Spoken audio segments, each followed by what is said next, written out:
episode 27. This is Jim Palmer, the Dream Business Coach. You're listening to the Small Business Puzzle Podcast with Michael and Teresa. Struggling to get your business online? You've come to the right place. Welcome to the Small Business Puzzle Podcast. Now, here's your hosts, Michael and Teresa Blaze.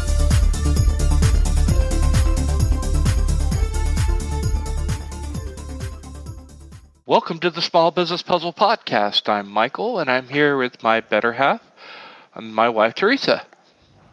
Hello, everybody. So, what have we got to talk about today, Teresa? Today, we are taking a bit of a different path. We talked with John Lee Dumas in our past interviews.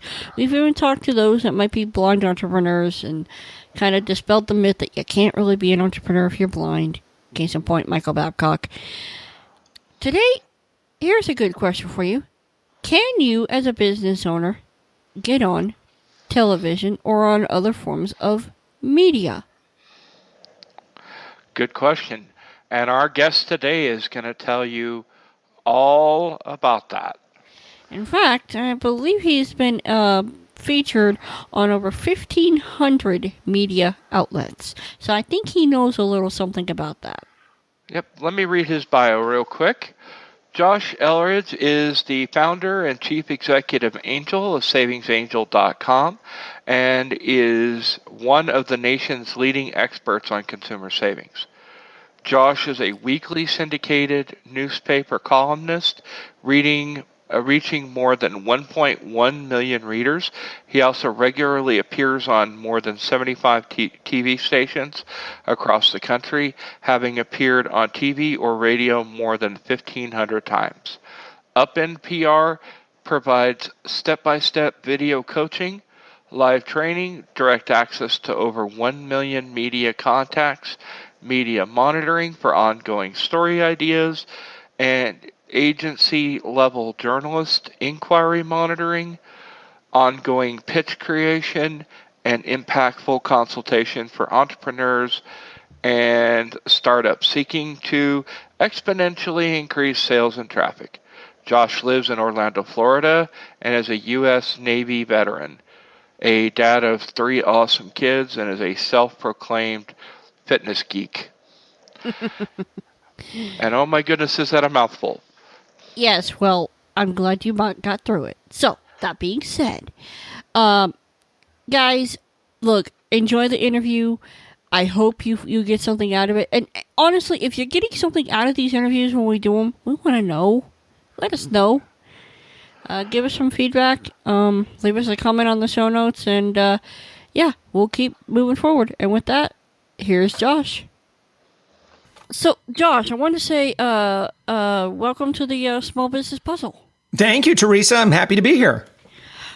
And thank you very much. I wanted to start this conversation by touching on, when you talk about PR, what is your definition of PR? So, I look at it as, anything that brings exposure. And, when I think of PR specifically, I try to focus upon things that are a little bit more organic in nature. So even though they're really not, because they require, you think of like organic exposure and you think, well, it's just stuff that just naturally happened. I didn't have to do anything in order for it to take place. And that couldn't be further from the truth, which is something we'll talk about. But I think people recognize it as being a little bit different than advertising. And so PR or public relations, it can actually mean quite a bit. Now, specifically with my PR company, we focus on media placements. We want to generate buzz. We want influencers talking about our clients. We want to help them become media superstars. It's kind of our tagline is, we turn entrepreneurs into media superstars.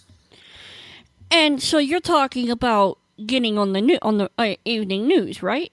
Well, yeah. So, we do a lot of work with TV, with radio, with print, and all manners of digital outreach as well. So, pretty much anywhere there's an audience, we work with folks and help them get a lot more opportunities. Okay. Well, for the small business owner, they may be hearing that and go, I don't have anything that's newsworthy. That actually is probably not true for about 99.9% of us. And the thing is, it's like, why would anybody pay for your products or services? Well, it's because you are going to deliver value. And that's why you think that you can charge money for that. And rightly so. You should charge money for that. Now, at the same time, there are audiences that would love to learn from you. All of us are an expert in something. And if you're not, just read some more books, because it really doesn't take much to become an expert. And once you master something, I'll give you a perfect example. Like, I'm talking about something, I'll be going into a local TV station and talking about something that I don't really know anything about, but I can read a few articles on it and get up to speed pretty quick. But I know consumer. I'm a consumer expert, and I know consumer advocacy. So I generally, that's kind of my wheelhouse. And so when something comes up, a lot of times reporters will zip me an email and they'll say, hey, Josh, this just happened. What do you think about this? And I'll share my opinion. And I'll share my opinion based on a lot of knowledge in other things that might be going on in the industry, some background. Maybe this is an issue that's come up before, so I'll be able to reference some history on that. But again, that's the kind of thing that, when we niche ourselves and we become well-versed in a particular subject, really we want to build ourselves to become a subject matter expert on our way to becoming a thought leader in whatever it is that we're focused on. Okay. Well, you mentioned something. You said you had reporters contacting you. Exactly how do you get them to contact you? Well, okay. So my background, it's kind of interesting that you ask that, because that's kind of the goal that we shoot for with all of our clients now, in that, it's really great when we can proactively pitch one of our clients to a journalist, and then, they get quoted. I mean, we like to see that happen. But what's much easier is when the journalist comes knocking on your door. So how do you get that to happen is the question. And it really comes down to, my philosophy or background in public relations. Long ago, I did not go to school for PR. I was a public relations expert and a broadcast journalist for the United States Navy for 5 years. But when I went to college, I actually studied family science and marriage and family therapy. And so it's interesting because that's kind of flavored how I do PR, and that I believe that all PR is based on relationships. And when you are focused on serving others, serving audiences, serving influencers, serving journalists, and just honoring relationships, then you're going to find that PR is going to be very easy for you, and a lot of doors are going to are open for you. So when you help out a lot, what's going to happen is a journalist, you might initially respond to a request where a journalist is looking for help, or you might proactively pitch a journalist and say, hey, this is trending in the news right now. I'm an expert in this. Here's a few ideas on a story that you might want to pursue. And, I'd love to serve as an expert on this. Here's a couple of quotes that you might be able to use. You provide that to them and they say, hey, that's great. And then they come to know you as an expert and in whatever that field is. And so every journalist loves to have an address book full of experts that they can just go to, so they're not caught scrambling at the last minute looking for someone who can help them out with a story. So that's where you want to get into. You want to be in that influencer or that journalist or producer's address book. And so our goal with our clients is to help get them to a point where they have 20, 30 journalists who always come to them. The Chicago Tribune, for example, every so often I get an email from one of their reporters and they say, "Hey, I hear you're the couponing guy." and that's one thing that I do, but for whatever reason, they see me as the couponing guy. And I'm like, "Yeah, sure, that's me." And then they'll ask me a question about something that they're working on, and I'll certainly be happy to share my opinions with them and give them some great quotes. Well, before we go any further, I want to say thank you for your service. Oh, yeah, you bet. My pleasure. Mike and I, we both have military families, and I have a huge respect for the military and what you guys do. So, thank you for that. Okay, so I guess the question then becomes, well, okay, so you made the case for PR and adding value and getting journalists to come to you. But how do you start? How do you start that process? Right. So most people think when they say, okay, well, I'm going to start spending like an hour or two a week doing PR, and they think, well, that's just going to be me reaching out to influencers and journalists and that sort of thing. And I would tell you that would probably not be the best activity for you to do. And the reason why is that your placement rate or your success rate, your conversion rate, as it will, is not going to be real great unless you kind of meet some criteria and you communicate some authority in your space. Now, to communicate authority, you need to take care of some things. Now, when you get an email, and let's say it's unsolicited, we're going to kind of look for clues to try to determine, well, who is this person, and should I take time out of my busy day to respond to this email? Because you can't respond to every single email that you get. So we're always protective of our time. Well, so are journalists and so are influencers. So when you reach out to them, I want to make sure you have the highest chance of success possible. Now, in order to do that, there's a few things that I know journalists specifically look for when they receive a pitch. And that is that the first thing is that they're going to look at your name and website and social media links in your signature in your email, which that better be there, right?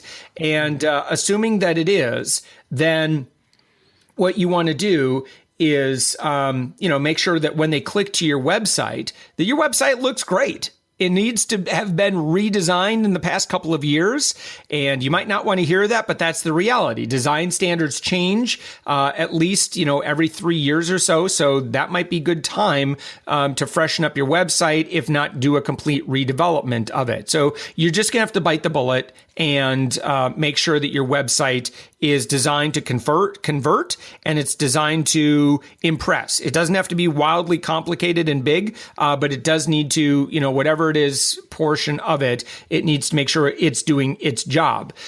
Simple things like making sure that you have a press kit is really important. That right there will increase your success rate by about 5 to 10% alone. And a press kit really is just a page that's designed to let the journalist know it's really easy to work with me. And in fact, here's all the assets. Here's everything you need. Here's my bio. Here's information in an executive style summary that journalist is going to need. It communicates to them that you're easy to work with. And then simple things like scrolling down to the bottom of your site. And if it still says copyright 2015, when it's now 2017, that's a problem. So you need to get that fixed. All right. And then also, take a look at what Google says about you and do a simple search for your name and the name of your company. And if it doesn't look real good, that means you haven't been out doing stuff, quite frankly, enough stuff. And I want you to do a lot more. And one of the best ways that you can improve your digital reputation is just to start being helpful to other bloggers and digital content providers, and just be of service to them. And the more people you can be in service to, Google's going to reward you for that, for contributing thought in your industry. And you just have to do that in various places. And so that might be being a guest blogger. You might decide you want to write for Medium or, write articles on LinkedIn, or you might want to approach another website like Huffington Post or something like that and offer to write for them. All these things will help with your digital reputation. And then finally, number 3, your social media needs to be in order. And that is LinkedIn. Honestly, just get that professional. Just make sure it's professional, and you really don't need to do anything else with that. You don't have to worry about number of followers, all that stuff. You just need to make sure that you've got all of your bona fides on LinkedIn, in my opinion. And then most importantly is Twitter. And for communicating with the media, Twitter is it. Again, you don't have to like Twitter, but you have to recognize that it's a very, very powerful communications platform. And so you should treat it seriously. So just have a full and complete profile. Make sure you've got nice images. Make sure you've got at least a couple hundred followers. It's not hard to do. Just start tweeting stuff. Use lots of hashtags. You'll get people. And again, you don't have to love it, but you just need to be someone that shows some engagement and shows a little bit of activity on Twitter, because you'll be judged based on the number of followers you've got on Twitter, and you'll be judged based on the amount of engagement there that you have there. So if you have a little bit more, that's just going to work out to your favor.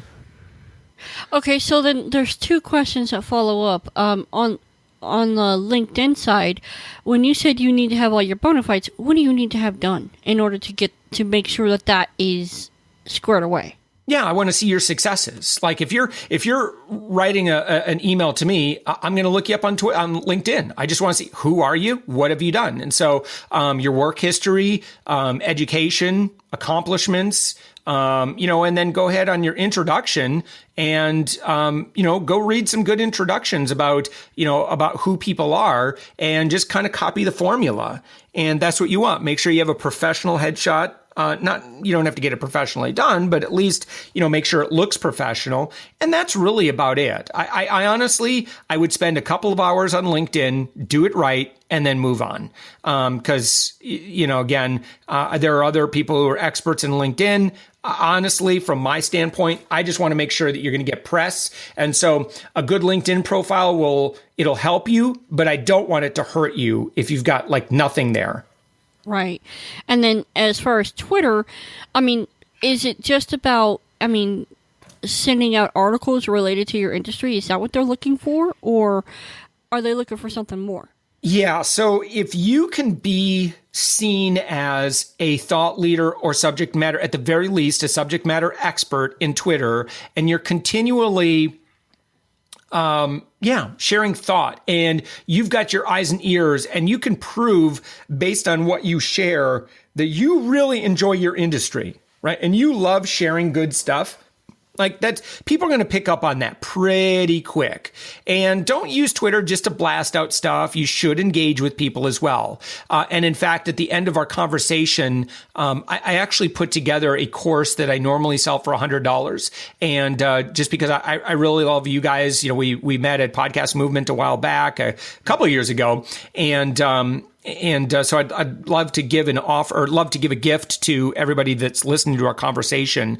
And I'll give away that $100 course. It's called my Twitter Publicity Mastery course. And I'll give that away for free, nothing for sale. Really, I just want people to employ the ideas that I teach so that you can become more impactful in the world. That sounds great. And thank you for that. I'm quite sure that our audience will enjoy it. Mike, do you have any questions over there? You've been awfully quiet. Yeah, Mike, you still there? Yeah, I'm here. I was just thinking about, when you hear about public relations, you definitely have a totally different approach than the mainstream, and maybe the whole old school press releases thing. Does that have any bearing? Is there even any sense in doing that if you have something that's newsworthy? Mike, could you repeat that question? I just want to make sure I understood that correctly. Okay, 1 second. There we go. Okay.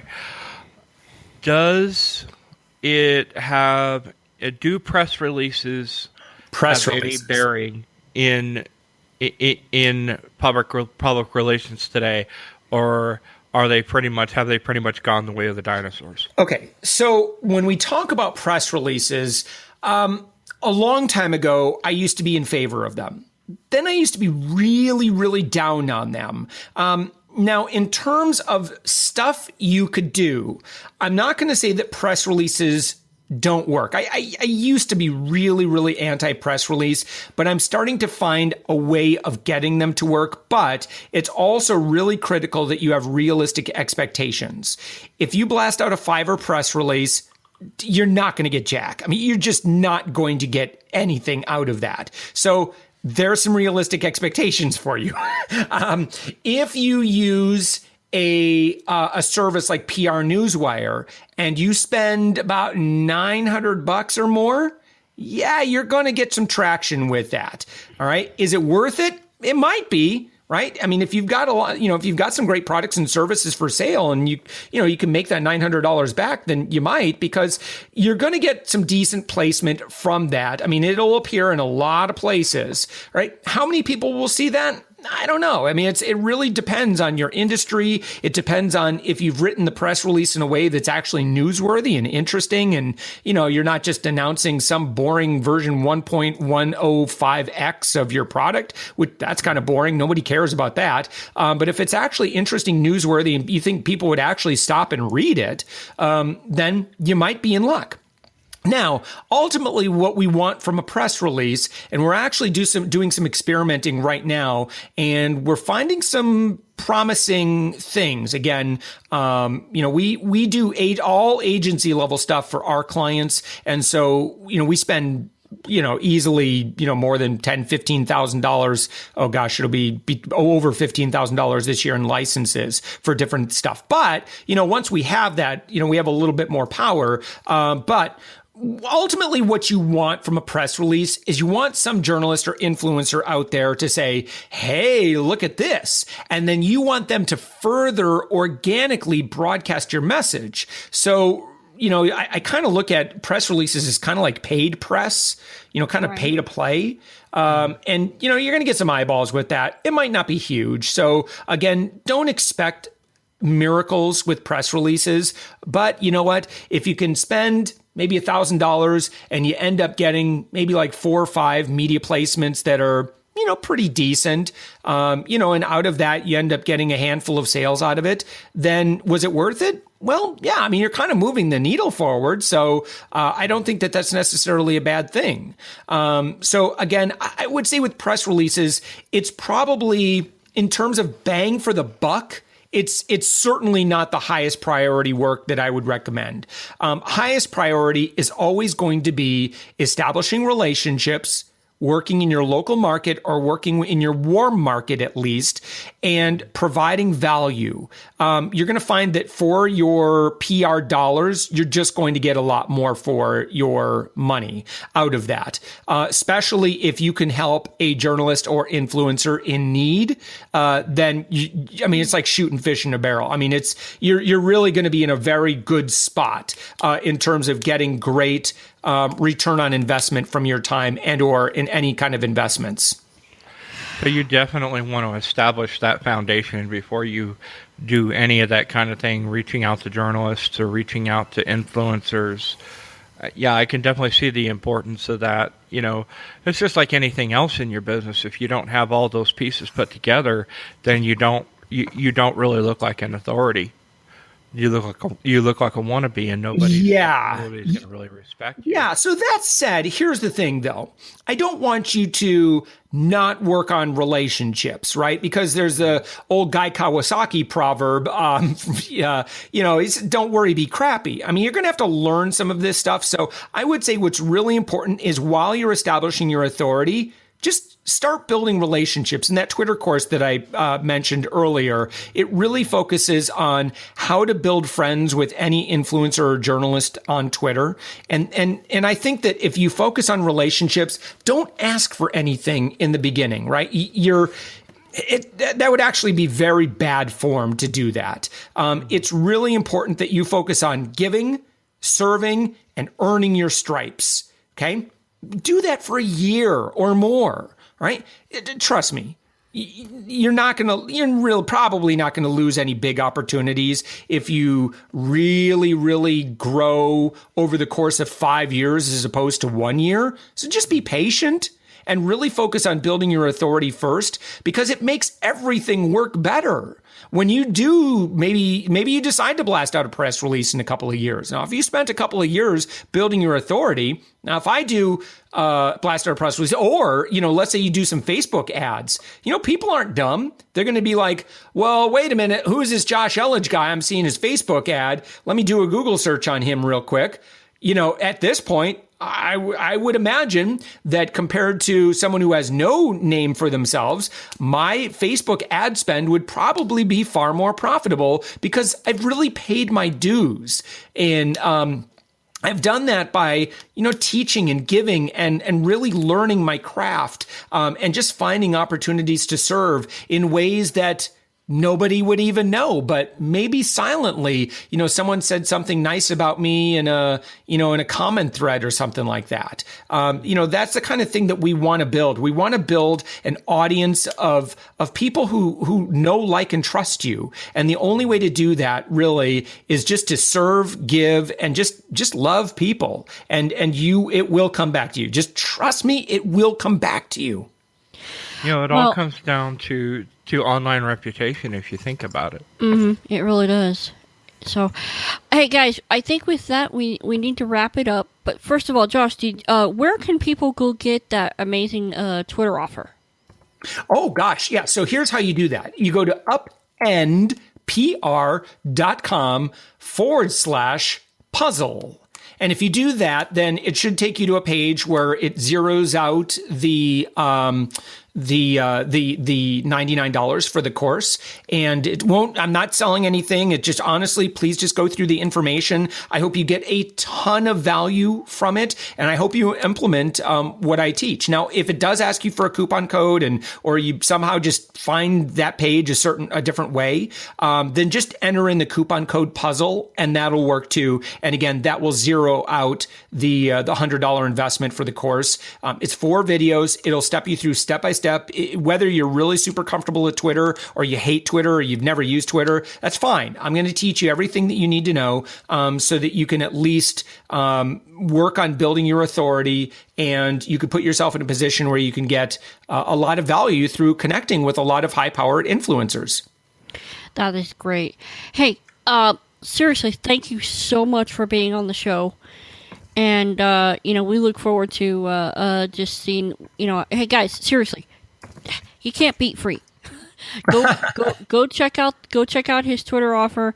And if you have any questions for us, feel free to send them. Josh, thank you again for being on the show. You're welcome. My pleasure. And with that, I'm Teresa. And I'm Michael. And this has been the Small Business Puzzle Podcast, and we're out. Have a great day.